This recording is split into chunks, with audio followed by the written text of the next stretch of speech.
सुस्वागतम। श्री पीर बंगाली बाबा आणि जगन्नाथ महाराज यांच्या पदस्पर्शाने पावन झालेल्या कारंजा भूमीमध्ये वेगवेगळ्या तऱ्हेचे अनेक कार्यक्रम घडत असतात।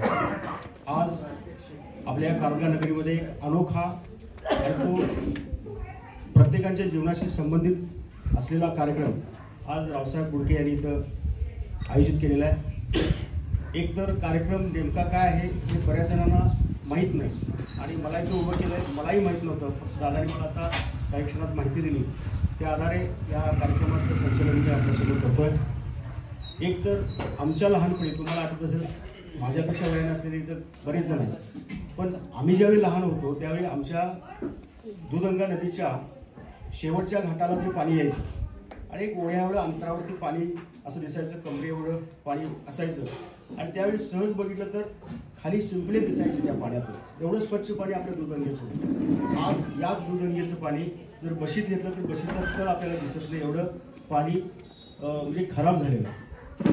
आणि पाणी म्हटल्यानंतर ही जीवसृष्टी जी निर्माण झाली ती फक्त पाणी आहे म्हणून, कुठल्याही ग्रहावरती आपल्याला पाणी मिळत नाही आणि आपल्या या पृथ्वीवरच पाणी मिळतं। मात्र ते पाणी आता प्रदूषित होत आहे आणि या पाण्याशिवाय अनेक औषधं, अनेक काही आयुर्वेदिक काही पद्धती याचा उपयोग करून मानव आपलं जीवन सुकर करण्याचा प्रयत्न करतोय।